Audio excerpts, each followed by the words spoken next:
Hello and welcome to your go-to Detroit Pistons podcast, the Pistons Pulse, co-hosted by me, Bryce Simon of Motor City Hoops, a former D1 hooper and current teacher, husband, and father of 3 amazing kids.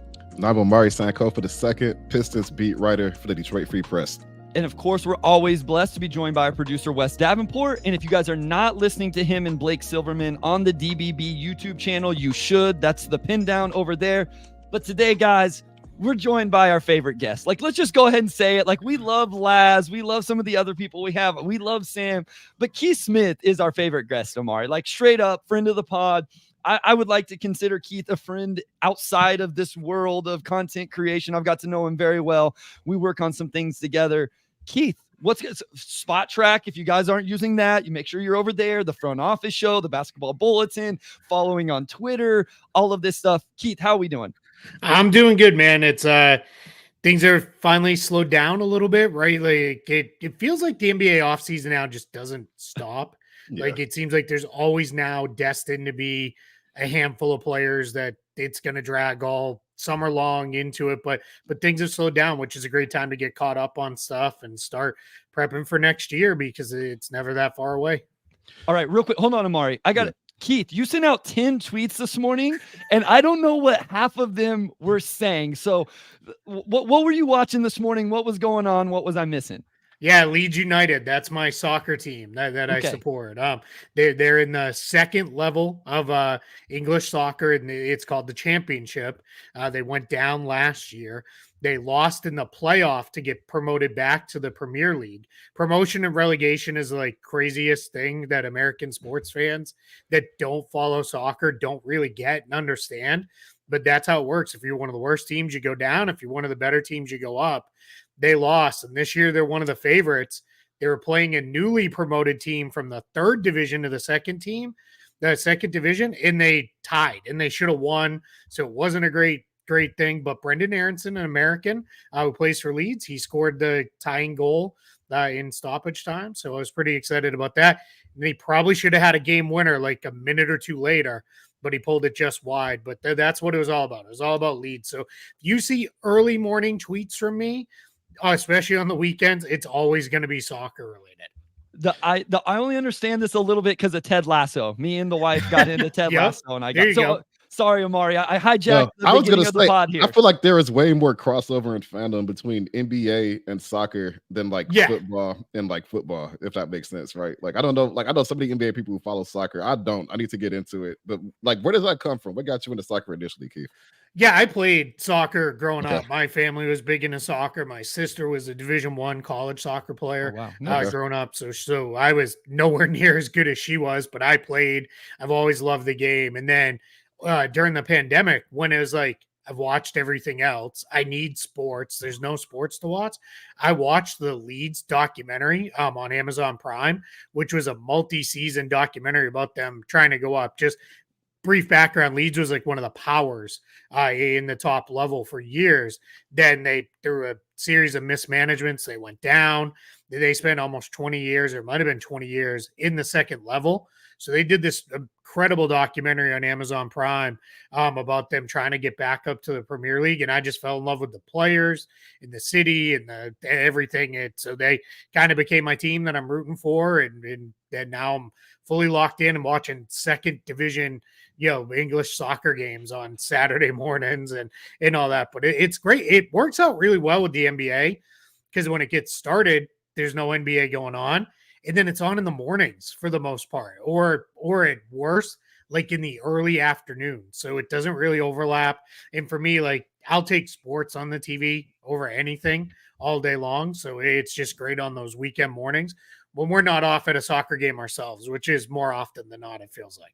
So, yeah, I don't want to put your family business out there, but your daughter's quite the soccer player in her own right as well, a big-time goalkeeper down there. I know I've talked to you about this. I know you've talked about it on the pod, so it's not something that's secretive, but, I just wanted to make sure we gave your daughter a shout-out as well for her talents and skill level. I appreciate that. Yeah, she's a pretty good little goalkeeper. She started high school this week, which is, I don't know how that happened. Like, I swear she was 5 years old a week ago, but now she's starting high school. But yeah, she's a really good player. She's far better athlete than her dad ever was, and that's great. And she loves it. So it's a lot of fun, and we're my wife and I are relishing every moment of it because it goes by way too quickly.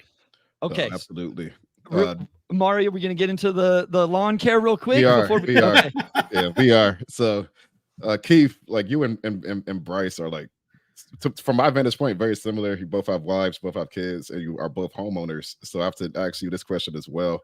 Where are you as far as lawn care? Like, I know, like, of course, everybody has to cut their own grass. Do you enjoy it? Is it like a meditative thing for you, or is it more like a chore? Like, where do you fall on this scale? Sure. So I love cutting the grass. I don't like all of the rest of it. I don't like the trimming the bushes, all that other stuff. That stuff I could completely do without. But I love cutting grass because it's that immediate gratification of long and now it's not, and now it didn't look good and now it does look good. I don't mind doing the trimming and the edging, but I will say this: like, this is where I probably fall right in the middle of you two guys. Is I like when all the soccer stuff really took off for us, I had to give up cutting our own grass. So we have a guy who does it in the neighborhood. He's like semi-retired, and this is like what his job is now. So we have him do it because I just don't have time on the weekends. And down here, it's like a 3-hour chore twice a week to do it because that's how often you need to cut the grass down here sometimes when it rains a lot. So it gets to be a lot, and I'm like, I don't have time for that anymore. So, but I do love it. And there are times, like just the other day, it just got cut, and then we had a really good rainstorm, and I just was looking up and I'm like, that's perfect. Looks good right now. That's perfect. Feels so good.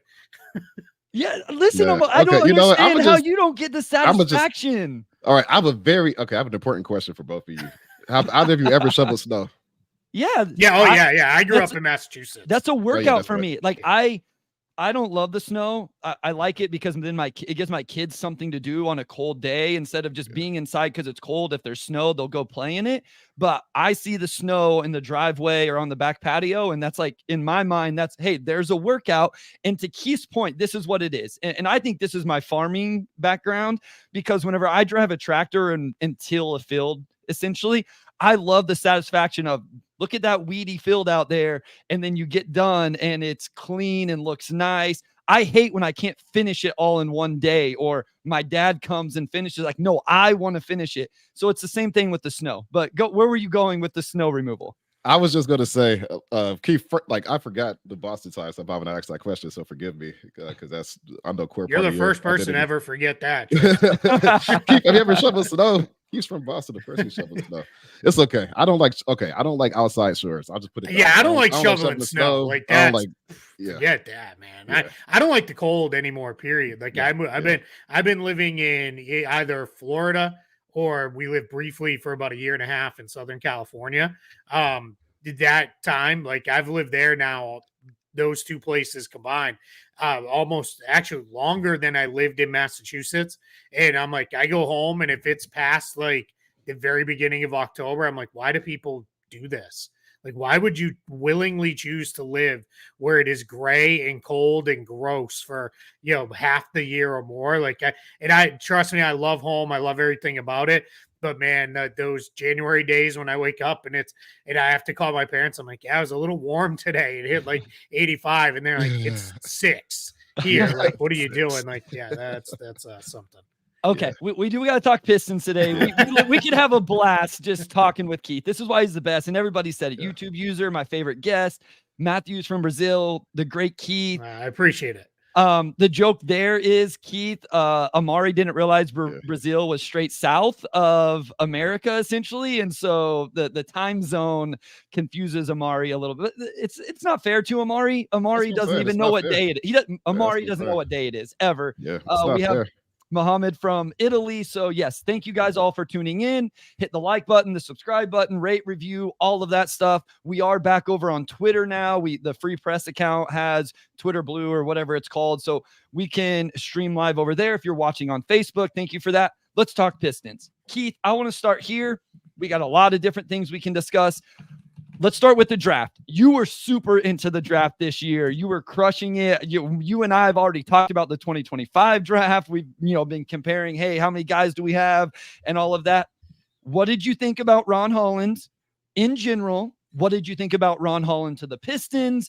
Qualms with that? Should they have traded back? Was there a better option there? Your thoughts just on Ron Holland, then we'll get to Bobby Klintman and some of the other guys. I was not as high on Ron Holland as some folks coming into the draft because I just I didn't see enough from him as far as what I wanted to see. But he was a player, I think we've probably talked about this, you and I, Bryce, but I had to recalibrate that entire G League Ignite team because it was such a messy situation with those guys this year. It wasn't like the previous editions of the Ignite. They didn't have the kind of 5 or 6 veteran NBA guys. They had those guys, but those guys weren't the same level to help them along. And that you could tell with this year's team, it was a lot of dudes playing for themselves to try to boost their draft stock, which in part, along with NIL and a bunch of other stuff, is why the Ignite's gone now. It doesn't exist. But I didn't like his efficiency at all. Like, he did not shoot well with the Ignite. I was really worried about that because if you're a wing that can't shoot well, you better be elite at other stuff. And I just didn't know if he was. When I started to recalibrate it a little bit and take into account, man, he didn't have a point guard to set him up. He had to do everything himself. The other guys he was playing with weren't exactly trying to set him up. I started to like him a lot more. I know some people had him as like a top 3 prospect in the draft. I had him a little lower, but not out of range. We talk about all the time, kind of put guys into tiers. Exactly. And I was in the tier, he was drafted in the tier I had him in. And once you're in the tier, to me, a lot of that becomes, it's a matter of personal preference. And I think for the Pistons, the one spot, right, they have the ball handler in Cade Cunningham. They have the centers in Jalen Duren. They needed for me to continue to beef up the wings, because if you're going to win, you need multiple really good wings. And I like Thompson a lot as a prospect, but they needed somebody who could also score. So I'm kind of there with Ron Holland now for the Pistons. And then in Summer League, despite, again, didn't shoot it real well, I liked a lot of what I saw in Summer League. So I'm even higher on the 5th than I was before. If just looking at that 5th spot and who was there, Keith, and of course the Pistons could have went with a more certain prospect like a Klingon or something along those lines. Just how do you evaluate the value there at 5, given that I think most people would agree it's more of an upside swing than getting somebody that would be able to contribute. But in this draft, it's like, where do you fall as far as that? Yeah, when you look at the guys who went behind him, the only guys I would have probably considered for the Pistons within that tier group of players would have been Cody Williams or Matas Buzelis. I liked both of those guys. I know Buzelis was like a very popular mock draft pick to Detroit, and I like him, but he had a lot of the same issues as Holland did with that messy G League Ignite team. And then I liked Cody Williams a lot more than I think by the end of the season, a lot of people did. I gave a lot of credence to that Colorado team, had a lot of mouths to feed. And I thought he did a good job just playing a role for them. And then his season ended very messy with an ankle injury after I think he got his nose broken. He had some kind of facial injury. And it was just a mess for him at the end of the year, but I was very high on him coming in. But yeah, so definitely an upside swing with Holland, and I'm okay with that because I think if you're the Pistons, you now have I'm struggling to call Cade Cunningham still a prospect because we're going into year 4, but you have your developmental young guys. So I'm okay with saying, all right, let's really, not fully swing for the fences, but let's put a little extra into this swing to try to bring in one more guy who we feel like can really, maybe if he pops, fits, and can really lift us to a level where versus maybe somebody else would have been a little bit of a safer pick. It might have been there, but maybe not as much upside. So I'm okay with taking a chance on a guy like Holland. When you talk about Holland's upside, the name that everybody's brought up, I think Trajan has even said it, is Jaylen Brown. Like, that's the archetype, kind of the role comp. I'm not saying they're one-to-one players. You've watched every second of Jaylen Brown's career, and it did start off, not with a boom, right? It didn't start off bad, but it's not like he came in averaging 20 points a night. What clicked for Jaylen Brown throughout his career? Where were the progressions that allowed him to get to the level he is at now that maybe Pistons fans can watch for in a Ron Holland and expect, what were the growing pains early in his career that he's now better at, since that is kind of the comp people like to use? Yeah, when Jaylen Brown came in, it was all about athleticism for him. Everything he wanted to do was fast and strong. And he would run himself into charges in the open court. He would just head down to the basket with no plan beyond I'm getting to the rim. And that was it. Then you started to see, which is one of my favorite things when you dial in and watch a team and a player every single game. I'll never forget it. It was in year 2. Early in year 2, we were still in October. I think maybe it was November, but they threw him the ball in the break, and he took that first really hard dribble, and the defender was right in front of him. Like, he's just going to run him over for a charge. And then he did the little hesitation, slow up, and then beat the guy off the bounce after that. And I was like, whoa, like that's awesome, right? That's when you're like, he's figuring stuff out. And then from there, it's just been jump, jump, jump, jump, because I know people still make fun of the whole left hand stuff and all that. I get it, but he has improved his ball handling a considerable amount. He came in a better shooter than I thought he was going to be, and he's really improved as a shooter, but a shooter in all kinds of ways now, because he can spot up, he can catch and shoot on the move, he can create his own shots off the dribble. He does a really nice job with his all-around game that way. Then his playmaking has taken a big leap. And then what I think has been probably the biggest thing is as he's improved his strength and his understanding of the game, he's really taken on more defensive responsibilities too, where it used to be kind of like, all right, well, he's big, he's long, he's quick, throw him on another wing. Now he can defend 4s and really do pretty well. And even some of the smaller 5s. That's kind of the secret sauce with him and Tatum, is Boston can switch them onto most 5s and feel pretty good about it. Not Embiid, not Jokic, but those guys they're in a class all their own. But most other 5s, you're like, yeah, you're fine. To the point where Tatum played the 5 most of the time with Porzingis out because they wanted to use Horford in slightly different ways defensively. So that was but to go back to Jaylen Brown and Ron Holland, I can see some of the similarities there. And for Holland, there's going to be games where he probably looks really good. And then there's going to be other games where it's like, oh no, like this is a mess. But you got to it's going to be growing pains for him. You're going to have to figure it out. And I hope they're smart enough to really spot him minutes in places where he can be really successful. If you're playing a team, I always throw you, this is my go-to. You're playing Tuesday night in Charlotte and you happen to be, up big, well, let them run. Let him go. Let him get that confidence and feel good about it. If you're in a game against Boston and it's not going so well for him, you don't need to run him into the ground and destroy his confidence in year 1. So that's going to be the balance. So that's going to be what the coaching staff and the front office are going to have to figure out together in tandem. Real quick, Omari, guys, if you're dropping, or girls, if you're dropping comments and questions, we will get to those at the end if we have time, or if not, we have a mailbag episode coming up and we'll get into those in a couple weeks. So go ahead and get your questions in. If you have them, we are starring them. We're keeping track of them. If we have time, we'll get to them. If not, we'll answer them later on. Yes, Matthew, one day come to Detroit. We'll watch a game. Well, I'll meet you in Detroit. Obviously I'm not there already. And then, find Keith in Florida. All right. Sorry, Omari. I just wanted to get that in real quick before you ask your question. Nope. All good. Keith, we can dive into Bobby Clipman real quick here. Yeah. I guess going into the draft, just how did you view him as a prospect, and how'd you like the value for the Pistons at 37? Yeah, I love the value. I had him as a late first rounder. I thought he was going to be really good. I liked what he had done at Wake Forest prior to leaving to go play the year in Australia.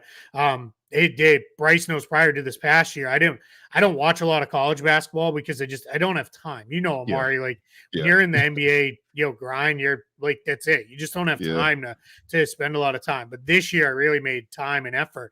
But what I did see 2 years ago, I watch Boston College games, and I Quentin Post. That's it. That's my guy. But he really popped in that spot there, and I felt like, wow, this is good. And then I was very curious to see like, he's leaving Wake Forest to go pro in Australia, but he really played well over there. And I think they get a great value with him. And those are the kind of contracts as the team starts getting more expensive.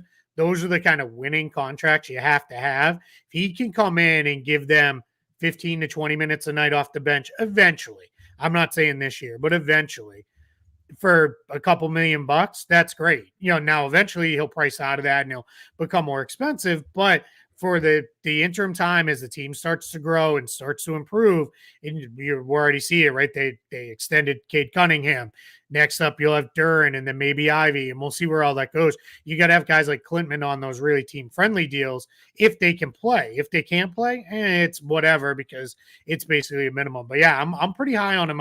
He could do a lot of different stuff, and I know not everybody loves the Tobias Harris signing and all that, but I think Klintman's in a great spot to play behind Harris and Fontecchio to really kind of learn the NBA game and start to figure things out for himself. I think he's going to be a pretty good player. Real quick before we go to break, Mark Murray says, "What's up, Bryce?" Mark Murray went to JUCO with me. This is like almost 20 years ago. So this tells you guys but he was there. He was a huge fan of the basketball team. Mark, I haven't seen him in person, quite honestly, since I left junior college, but this is on Facebook now, and so he must be tuned in. So Mark, what's up? I hope you're doing well. We're going to go to a short break. When we come back, we're going to ask Keith about the Cade Cunningham extension. He mentioned Tobias Harris. I want to see what his thoughts are on some of the floor spacing Trajan Langdon added, if maybe that helps see a better vision for this team. We'll get into all of that after this short break.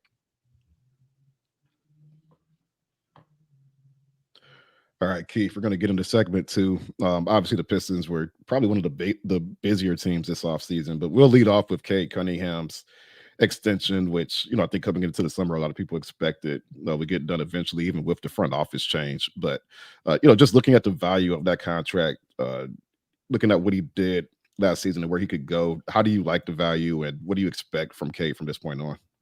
Yeah, it went exactly as I expected, and I have no issue with it. I thought this was one where you don't mess around. I get it. Year 2 was a mess for Cade Cunningham, basically a lost season. But I thought last year he showed real improvement as a player in a number of phases of the game. And I thought, I think we've even talked about it here on your show. I was very disappointed with the first half of the year for the Pistons in general. I didn't like the rotations, especially the Jaden Ivey stuff. Thought they did Cunningham a disservice putting him out there with not a lot of spacing around him.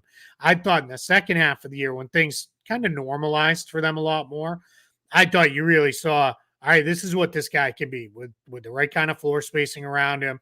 He's really tough to guard. Let's see if he turns some of those mid-range followaways into drives to the rim, or I'd even like to see it just take the immediate pull-up.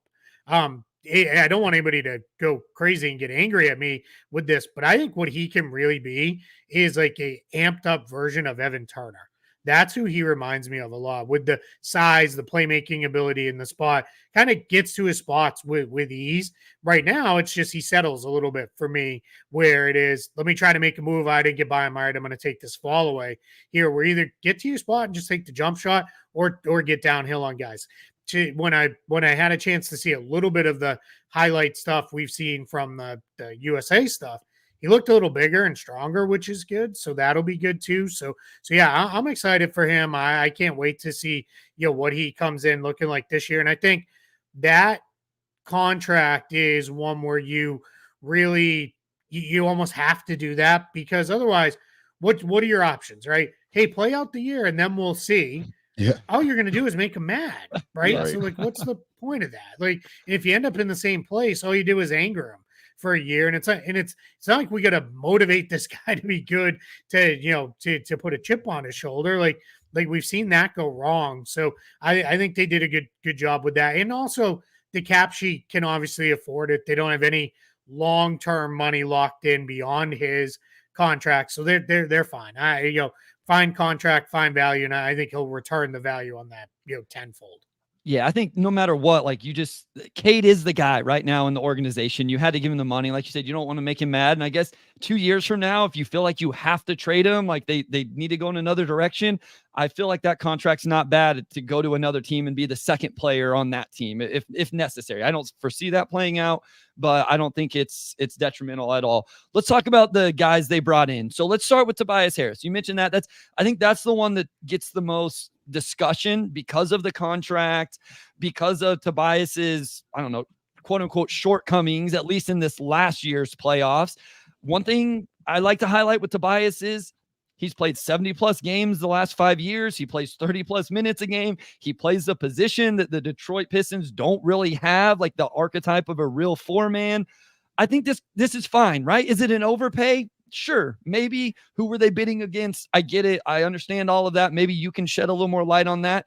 But they have extra cap space right now. So what else were they going to do if, they only paid him $15 million instead of 26? So I'm fine with it. Where do you land on the value of the contract and the value of a Tobias Harris on this team? Yeah, there's a lot to unpack there. So my first thought is I don't mind the signing at all for Detroit. I think you had to. I always say you hit a point where you have to grow up the roster, right? You have to either the players mature themselves or you need to add veterans to help them mature. And then I think where, like you said, Cade Cunningham he's everything right now for them. You need to put real players around him to figure out what is he, right? Because your goal by the end of the Tobias Harris contract is, all right, do we need a better version of Tobias Harris, or are we okay? Other guys have grown, or Cade Cunningham has rounded out his game in a different way. We don't necessarily need that guy. That's what you're trying to find out right now. You need some shooting, spacing. You need a guy who's just going to be there, like you said, every night, do his thing. Now, my thing with Tobias Harris, this goes all the way back to when he was on the Magic. I always said he's the most frustrating 20-point per game guy in the league because he gets there by scoring 15, 5, 20, 0. Like it's never like 20, 20, 20. Yeah. There are times when with the Magic, with the Clippers, with the Sixers, even his time with the Pistons, it has felt like they were like playing 4-on-5, not in a bad way, but just because you don't feel him out there. There's nights when it's like, is he even playing? And then you look at the box score, and it's like, played 30 minutes and he's taken 4 shots like that. Now the good thing is Tobias Harris has never been the guy who's like, I make $30 million.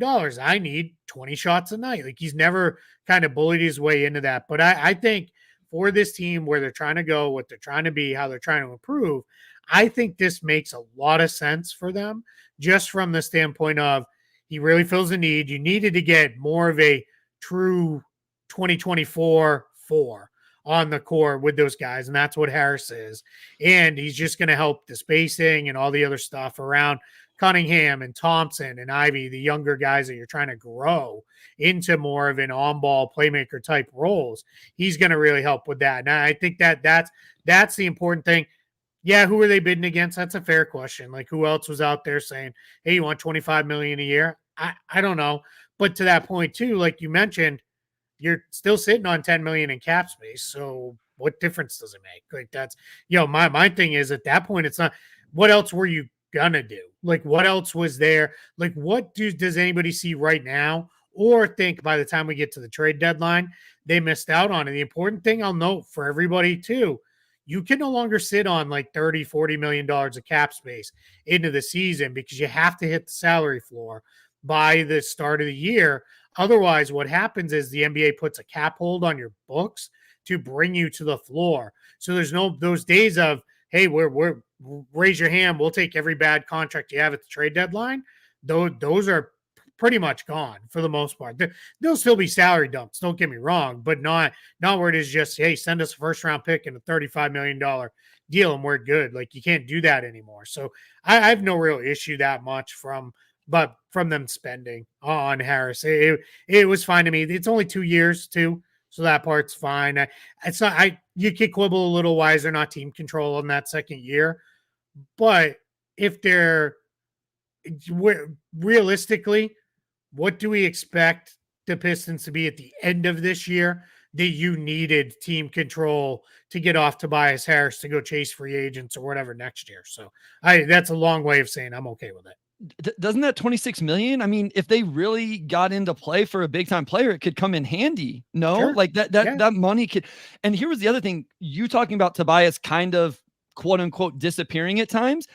I actually think that could be a positive, right? Like he's not, I thought at times Jeremy Grant was a little bit like, hey, I still want to be the dude here. I'm not ready to give it over to the Young Bucks. Or Boyan like wanted to be a high usage guy.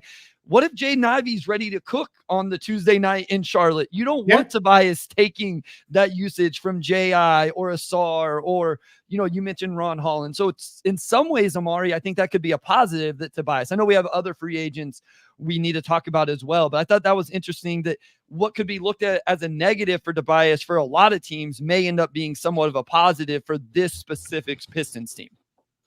No doubt. I mean, you mentioned it, this roster, but obviously, Cade's going to be in that 1A role this upcoming season. And they need a 1B. Tobias over the last few years has been more of a third option or even a fourth option some seasons. So, I expect there will be some sort of hierarchy that plays out over the course of the year. Keith, along with that, and you talked about the spacing earlier, but Malik Beasley, career shooter, Tim Hardaway Jr., career shooter, and then they re-signed Fontecchio, obviously, who could shoot the ball as well.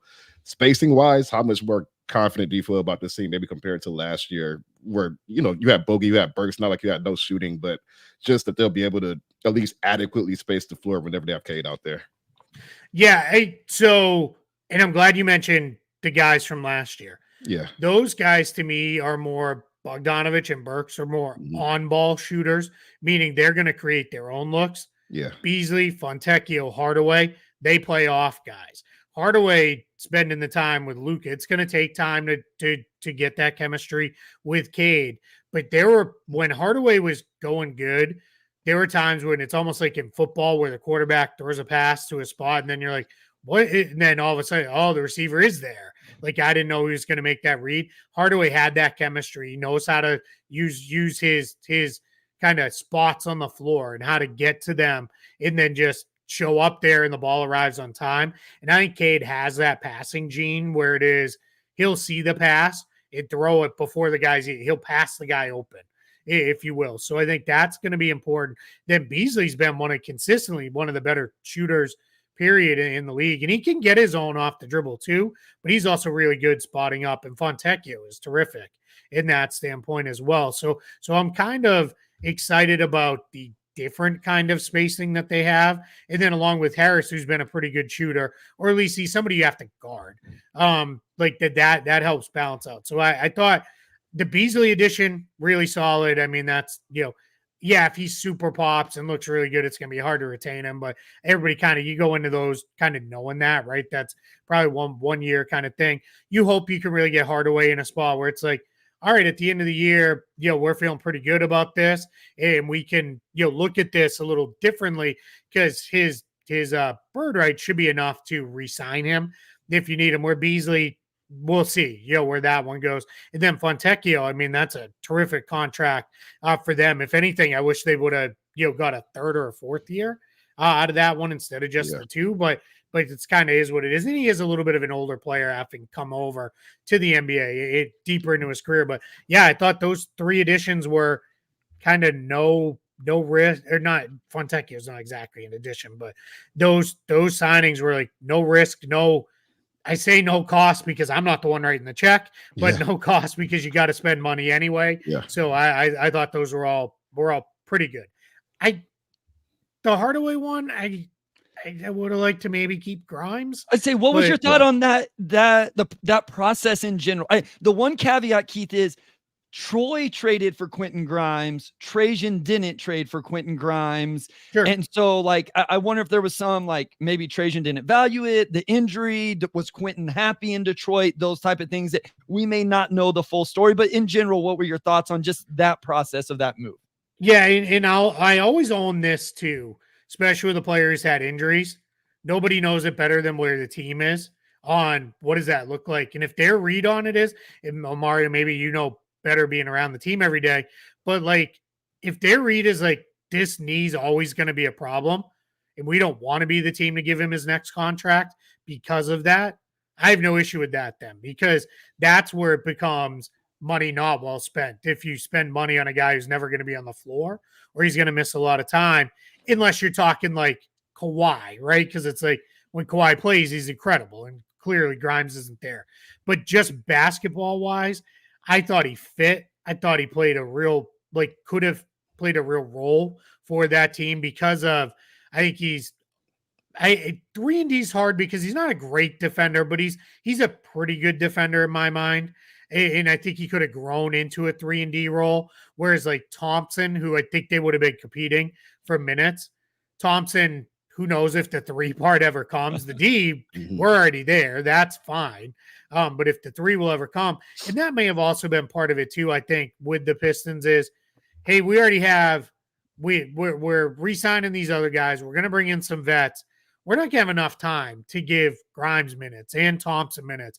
And eventually at a point where it sounds awesome to have 12 really good young players you're trying to develop. Well, guess what? You can't. You can't play 12 guys enough minutes to get them all there. So I didn't beat up on him too much. I would have preferred that if they could have kept him. But hey, if this is where it is and you round it out a little bit differently, that's fine. It's not a huge deal to me.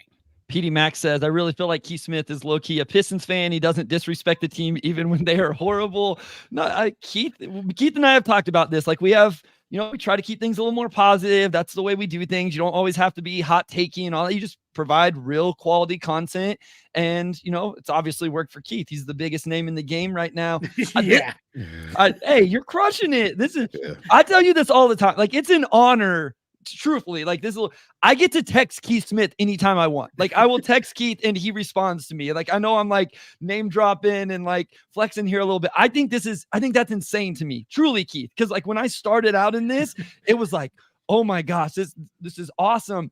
And then now I can just like, Keith, why did this happen? Why did that happen? How does this cap situation? And as the cap gets more and more confusing on top of it. So you're the best. And you're always so open to help things and answer questions and all that.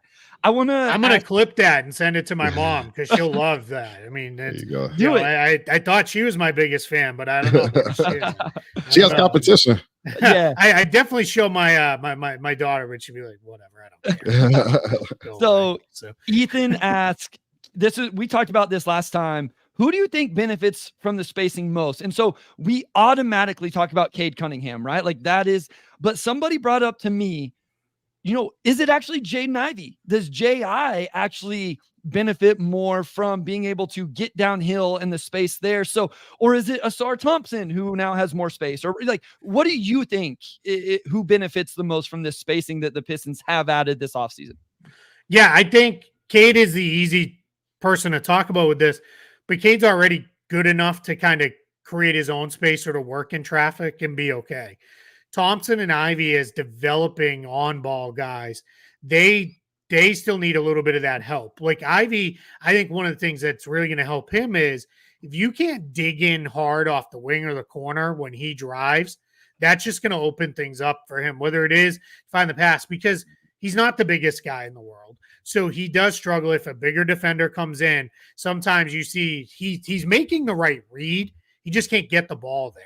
So if it is like the guy needs to step closer, step tighter, it's so funny in the NBA. The biggest thing that I've realized is as good as these guys all are, how much a half a step or a step makes in the NBA. And if the defender is a half or step further away from you, that's so much the better. So I think he really benefits. And then Thompson, to me, now you have opportunities for him to put his head down and get by his guy and get into the paint, get to the rim. Whereas before, teams were like, all right, just collapse on him because who's he kicking it out to? We don't care.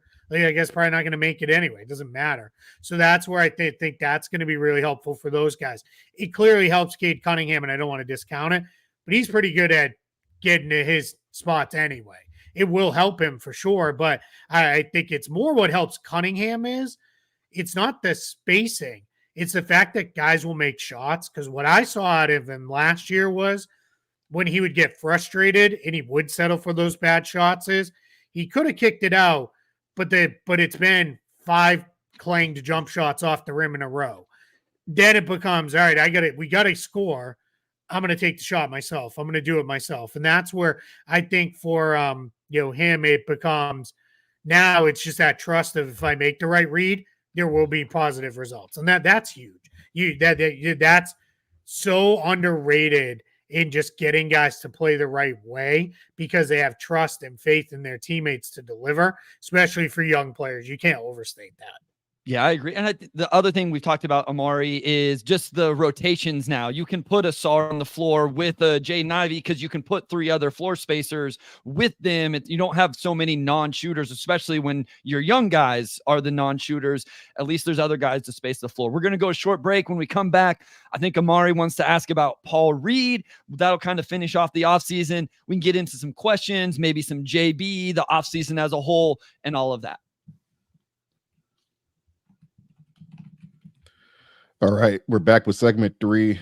Coming into the offseason, the Pistons obviously needed a third big, and they claimed Paul Reed off of waivers. He's athletic, he rebounds, he blocks shots, shot even from 3 decent, albeit on very, very low attempts. But he's also a guy that played all 82 games last year, which I think is meaningful given that Duren and Stewart have both missed time in their careers. What's your opinion on Paul Reed, and how do you see him sort of fitting in this hierarchy they have with their every 2 young bigs with Isaiah and Duren? Yeah, so for me, I never bought into the full Paul Reed hype machine where people it felt like every time he played, Sixers fans were like, there's the second coming of, Joel Embiid right behind him. And now we have 2 versions. It's like, what are we doing? Like, at one point I got really screamed at by Sixers fans. So when he was a free agent 2 years ago, I didn't have him in my top 50 free agents. Like, you're insane. And then I was like, cool. And he got this weird contract because Danny Ainge was screwing around with Daryl Morey on an offer sheet. All that said, I love him as a waiver claim for the Pistons because he's fine if you just treat him like what he is, which is a good backup big man. Like if you when it got crazy for me, it was like there's 2 starting centers on the Sixers and things like that. It's like no, there's not. Like he's not that good. I did like last year, like you said, he was only 57 3-pointers that he took, but he did hit at 37%. That's interesting. I'm curious to see what that looks like there. The thing I really like is if you get into lineups with him and Stewart together, it might get a little messy spacing wise, unless one of them really starts to become somebody who you absolutely have to guard more. It's the energy is going to be off the charts, right? They're going to be coming in and like throwing guys around the gym and, bodying guys in the lane. And that's going to be great because even with the improved shooting, there's still going to be plenty of missed shots. They're going to create second opportunities. They're going to be all over the place. It's funny. I said to someone the other day, maybe I'm dating myself here, but I think you guys will get it. The Bash Brothers from Mighty Ducks 2. That's what they remind me of, right? Whoa, hold on. Omari, have you seen Mighty Ducks? Back in the day. Yeah, I've seen Mighty Ducks. And you've seen the second one? Back in the day, yeah. And have you it's been a while. Have you seen the third one? There's actually a third one. I probably haven't seen the third one. The third one. That's like weird. That's like asking if you've seen Home Alone 3. Like everybody's seen the first 2, but who watches Home Alone 3? I love Home Alone 3. You love Home Alone 3? The little kid? Without Macaulay Culkin? Like the other kid? I don't care about Macaulay Culkin. Home Alone 3 He's like the star of the first 2, though. He's the reason why Home Alone is popular. The third, I don't even know who the third kid is. His name was like it doesn't matter. It's still okay, whatever. All right. I've never seen Home Alone 3. And I've never seen Mighty Ducks 3. Can we text Trevor and see if we can get this conversation on the new pod that he's opening up over there? Yeah, maybe. Yeah, for sure. Yeah, it fits. It's tangential enough. But yeah. But that's what they remind me of, right? Is potentially the just bodying guys, getting the crowd fired up. I can already envision, one where it's like somebody goes in and tips the rebound to the other one, he finishes, and there's like a chest bump and the place is going crazy. So again, no cost addition, right? It just costs you some cap space. I think it's really solid. Now you can kind of go in every night knowing, all right, we've kind of got our big man rotation. We feel pretty good about it. I don't know how much they're all going to be able to play together. It really is dependent on somebody has to really be able to play the 4 and step out and shoot it, which I think Stewart probably can. I think he's unscheduled nonsense. Yeah, that's a front office show thing all the time. Yes. But yeah, I like it for Detroit. I think it's one. And again, it doesn't work out. you're out of it free and clear. You don't even know them all that much. Okay, let me ask this all-encompassing question with Trajan Langdon. Do you like, in general, the approach that he took to the offseason? Because at the beginning of the offseason, there was some conversation of trade for Brandon Ingram, trade for Zach LaVine, trade for DeJounte Murray, go get a second fiddle, however the Robin to Cade's back, whatever, however you want to say it. They didn't do that. He prioritized veterans that play a lot of games and space the floor, and it seems like is going to try to go upside with his young roster. We talked about the Ron Holland pick. Do you like that in general, or were there some other moves that you think could have been made, or a completely different approach that you would have liked to see? No, I'm glad. I know this is hard for Pistons fans because it's been forever since they've won, playoff games and been even, in the playoffs. But they could have definitely made moves, and I think those moves were truly there to be made that could have put them in the play-in tournament and maybe even in the playoffs this year. But at what cost? Like at the cost of, one, you probably would have had to move a couple of the young players in those deals. You would have shortcut the development for some of the other young guys because you would have brought in like Ingram or LaVine, and they would have had the ball a lot. So I think as long as everybody can trust, let's go a couple more years. Like this year, let's show like real improvement. Even if we're still bottom 3 in the East, but we're in more games, we win a few more games. Then next year is we're in the race until the trade deadline or whatever. We're really pushing to compete for a play-in tournament spot. By then, you kind of really know, all right, we have a pretty good idea what a lot of this young core is. We've re-signed some of them, some maybe they've moved on from. But then you're really in the spot where now it's time to load up and go. And that's where I think what's important for the Pistons is as much as I get, there's a sense of just, can we win? Can we be competitive? Can we play games that mean something in March and April? I get it, but it was there. You could have got there this year, but I don't think it would have been the right moves. I think that would have been a mistake. So I'm all in favor of it. I'll be honest, I was a little surprised because I thought there might have been a mandate from ownership to let's start moving things forward more, especially with some of the more pointed comments coming out of like, hey, we need players, right? Yeah. We need guys, and no more just eating contracts and all that stuff. And they, to be fair, they did not do a ton of eating contracts this summer. They ate a couple, but nothing too crazy, not like it was the prior few years. So I think I think they're okay. And I think what would be really successful for them is we hit like the new year and beyond. If it is, hey, we're still losing games, but we're in most of these games. We're getting really good reps. Anything beyond that is like, whoa, all right, let's go. Like, and that's not even out of reach in the Eastern Conference. I mean, I've been going through it for well over a month now since really roster's kind of sort of locked in. And I'm like, someone has to make the 10th seed in the East. Like somebody has to. And it's like, who even wants to? Like that's because, I mean, Bryce, we've already started talking about it. This draft is loaded. Like, who even wants to be the 10th seed in the East? And that's where it's like, all right. And that's where you may get into teams that are, we have protected picks. It's better if we finish a little lower, and that could maybe boost the Pistons. So there's a way we get to the trade deadline and they're in contention for the play-in tournament. Mm-hmm. Man, talk about you're way ahead of where I thought you could be, but you did it kind of in the right way. That would be funny just from the standpoint of you would have like a Pistons civil war. Like, do we go for Cooper Flag or do we try to go for the playoffs? Right. Yeah. Hold on. I am putting it is not just Cooper Flag. Give Ace Bailey, VJ Edgecombe, Dylan Harper, Nolan Traore, not necessarily for the Pistons, but like at least, yes. Listen, I'm kind of intrigued by Common Malawak as well. I'm not saying he's in that same. I know Keith. We'll have this. I like him, but I've got him way lower. Yeah, I'm just. But, if you end up at the end of the at 10 and Common Malawak ends up being what I think he is, that's not an awful place to be if you're Detroit, right, to add a floor spacing theoretically big with this crazy size. That's all I'm saying. No, Malawash is not in that top 5. I'm not saying that all, but like there's going to be some other.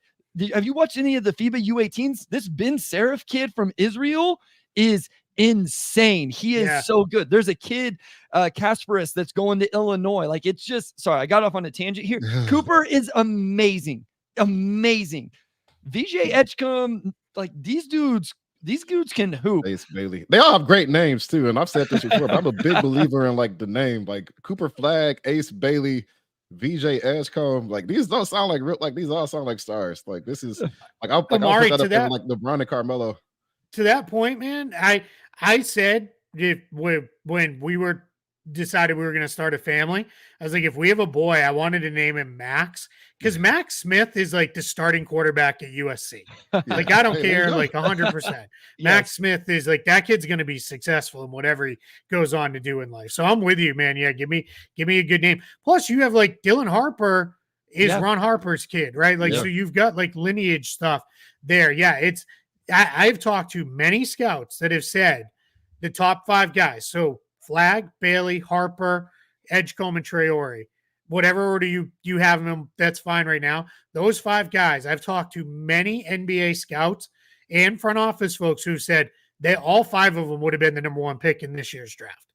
Like without a question in their mind. They all would have been drafted number 1 overall. So the fact that they're all coming next year, I know you flashed up a question there.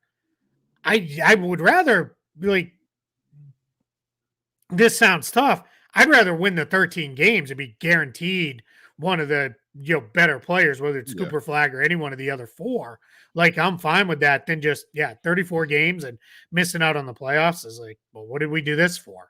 Right. That's where now if you're asking me win 13 games and get guaranteed the player or make the playoffs, that gets a little harder, right? Because making the playoffs can be really big for a team. But for me, play competitive basketball into the new year and then see where things are at, right? Maybe it's, all right, the best thing is to trade Malik Beasley because he's had a great season. We can get draft capital or a young player we like or something like that. That's fine. But yeah, man, I am, and I'm not telling Pistons fans anything they don't know. Let's be careful with bottoming out because I think we all know it doesn't guarantee you anything when the lottery comes around. And I know you got something, Omari. The percentage resets to 48% again, too. It doesn't matter. They went 1 to 5 the last 2 years. When you flip the coin, it's heads or tails, essentially 50-50 again. And then real quick, Keith is referencing this question from Derek Brown that says, would you rather see the Pistons win 34 games and just miss out on the playoffs or win 13 games, but you're guaranteed Cooper Flag? So this is obviously not a realistic question, which is fine, but that is not a guarantee. Right. One other name real quick I want to throw out, because Keith, I know you know this name also. Liam McNeely would be a nice little fit on this Detroit Pistons team as well. So he's really good. Liam McNeely is awesome. And so again, this is where I'm right now in August. Hey, if they end up with the 7th, the 8th, 9th pick, no, it's not one of those top 5 guys, but there's some guys that maybe means, Ivy looked really good or Ron really showed something or whatever, Asar. And then now you're just like, hey, let's add another floor spacing wing that can defend and rebound, i.e. Liam McNeely. So Omari, I know you wanted to add something to that conversation. Yeah, I was just going to bounce off of that. But if the Pistons were to win 34 and make the play, and you probably assume that one of their young guys made some sort of leap, correct, right? Just because Cade can't do it by himself, more than likely. So going off of that, when you look at the rest of this roster outside of Cade, what player intrigues you the most? What player on this roster do you think you'll probably keep tabs on closer than the others outside of Cade next season? Yeah, Asar Thompson, without a doubt. Like I am one of my fundamental basketball beliefs is give me an athlete that works really hard and I'll teach him everything else that he needs to know. The shooting, that sometimes it just never comes. If he works hard enough, sure. But what he can already do today defensively, you could have plugged him into any one of the playoff games that was played this year, and he would have been fine defensively. As a rookie, he would have held up because either when he got beat, his athletic skills are so good that he can recover, but he understands the game. He sees angles. You can see that both him and his brother, them being ball handlers and playmakers and being kind of forced into doing that, it actually helps both of them defensively too, because they just see the game differently on that end of the floor. The anticipation stuff is there. I just want to see, can he do more off the dribble? Can he do more playmaking?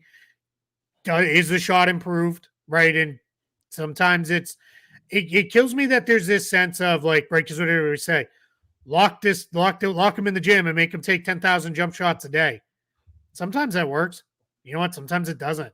Yeah. Some guys just never become good shooters. Like, I don't know why. Like, and I can't tell you how many players I've covered over the years where it is they did work really, really hard at it, and they just couldn't do it. Like, it just never got there.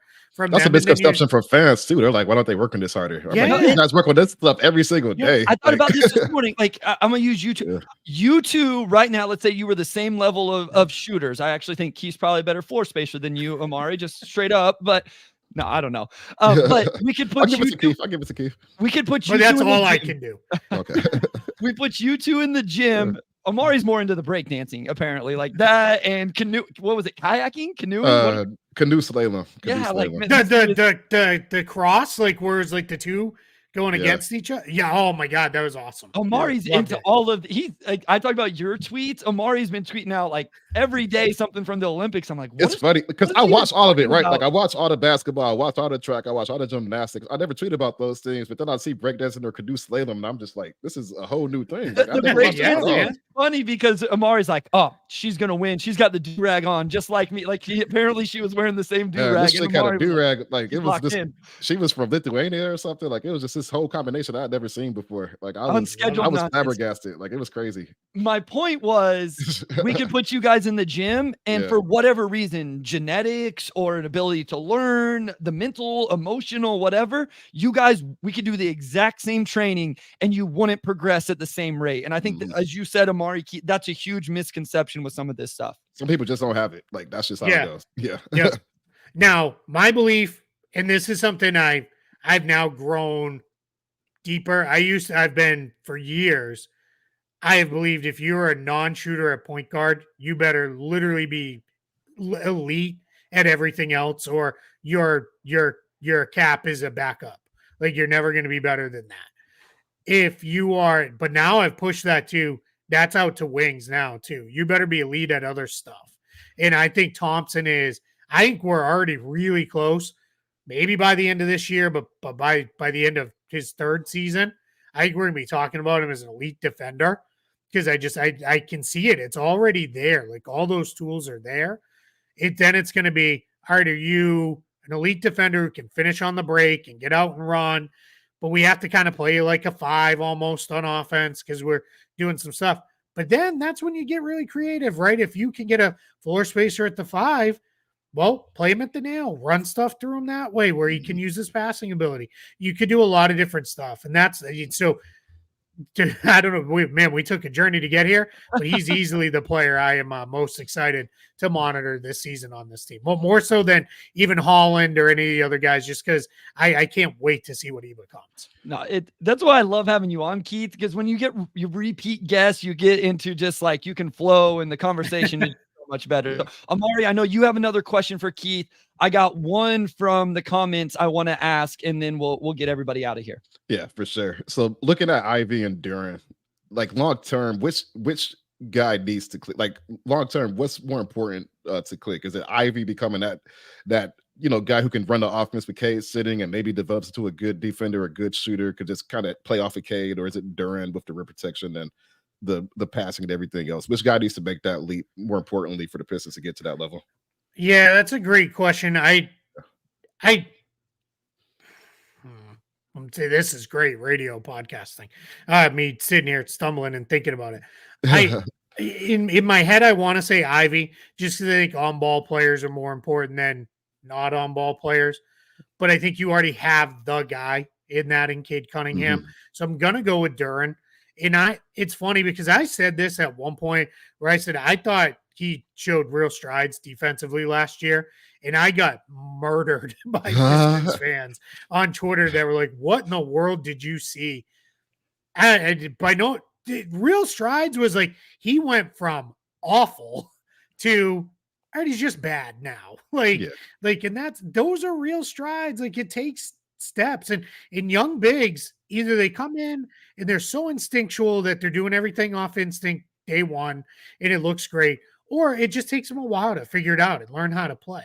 So for me, that's where I was with him. I was not at a spot where it's like, it was funny because I finally was like, and it was funny because then a couple of the Pistons fans who are like, I've gotten to know a little bit through social media over the years, where like, he didn't say he was good. He just said he was better than a couple of years ago. So for me, it's Dern, because I think you already have the primary on-ball playmaker and stuff. The reason I hesitate is if Dern doesn't get there, you can kind of always go get a center, right? There's always somebody you can go get to kind of plug in there and be okay. But that's my only hesitation, because you can never have enough ball handling, playmaking, shooting.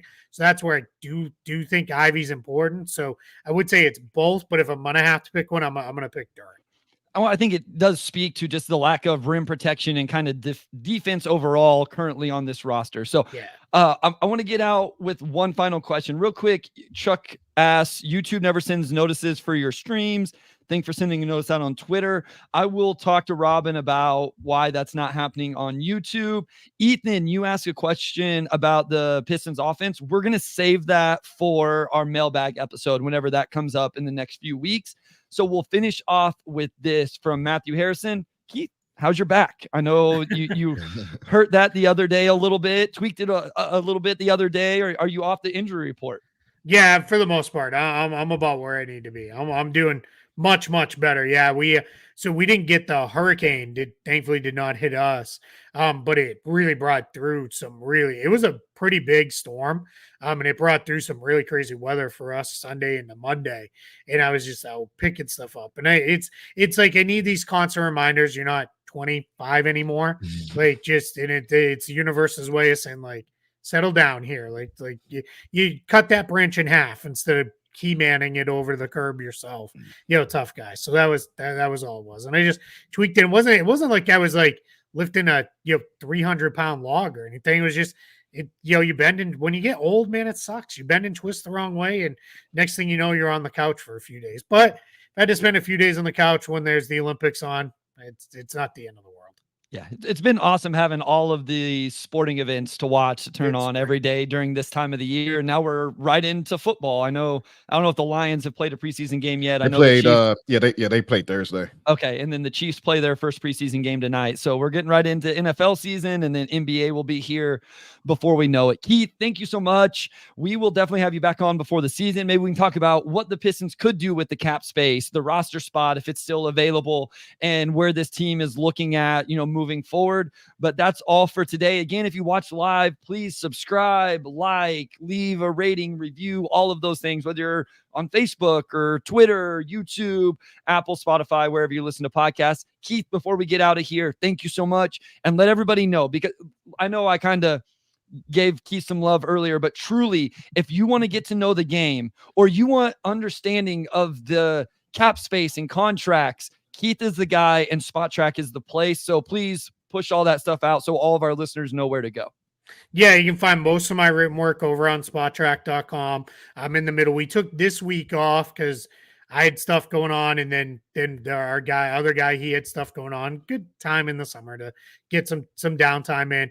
But we're in the middle of doing summer league review, and what I'm doing over there is, and Bryce joined me for a show on Front Office Show, which we'll talk about in a second. But just covering every single rostered player in summer league. Every guy who played and is either signed to a standard deal, a two-way deal, camp deal, or maybe somebody who may show up at some point. I wrote about all of them. I've covered the Central Division, so Pistons fans, my thoughts on all the Pistons guys are out there. And I've also covered the Pacific Division. We'll have the other 4 divisions coming here over the next few weeks. So you can find that. And then we'll get into stuff about next year. Like, what does spending power look like a year from now? Where are we going with this, with the cap rising and all that stuff? I think people are going to be a little surprised. There's not a ton of cap space out there next summer. It's a little bit different. Teams have locked into a lot of long-term money.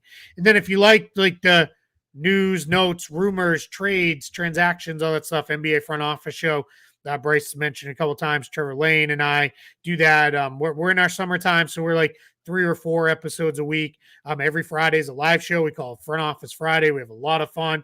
It's really the people who watch show. It's your show to ask questions and all that. We'll get into topics if we need to. I got a little cranky and vented about Jason Tatum not playing yesterday on that Front Office Friday, but that was not a regular thing. We don't do that normally. It's a lot more lighthearted, fun show, but it was timely, and I needed to say my piece. So, but we have a lot of fun over there. And then the basketball bulletin. Yep. I need to shout that out. Sorry, I just and I actually wrote for the basketball bulletin the other day. I wrote up some thoughts on the Christmas games. And we're going to get out of those 5 games. We've got some stuff coming there that we're trying to figure out the best way for Trevor, myself, and Bryce, who's joined us over there and really carried content quite a bit there with draft stuff. The best way to use that outlet and get through it. So we're discussing that. So even more to come over there. Keith, and then people are asking, what's up? Team USA, man. Yeah. Team USA, of course, right? Come on now. Both the women's soccer team and the men's basketball team. Let's go. Women's basketball team. Yeah. I think that's tomorrow, right? Yeah, tomorrow. That's tomorrow. Yeah. I'm excited. I like the way it played out with Wimby playing for France in Paris against Team USA. Like this will be pretty cool. And he got very emotional in their semifinal win. Like I haven't seen Wimby get like crazy, emotional, and he really was excited after they made that semifinal win over Germany. So you can see how much it means to these guys. Good. Now let's let them stay home and cry after we take it. Let's go. Keith, it's always a pleasure having you on. Definitely check out Keith's work at Spot Rack and everywhere else. He's Spotrack. Me and Wes got cooked on Twitter for saying it wrong. Cooked. Spotrack. Like I've been saying Spot Rack for so long now. So now you're splitting the difference. It's Spot Track. Track. Spot Track. So say it like Spot and Track, but all smushed together. Spot Track. Spot Track. Find Keith on Spot Track. Pronounce it more correctly than me and Bryce did just now. Keith, spell it right. That's all I care about. Spell correctly. Right. Keith, always such a pleasure having you on. We'll definitely do it again soon. And I'll go ahead and close this out.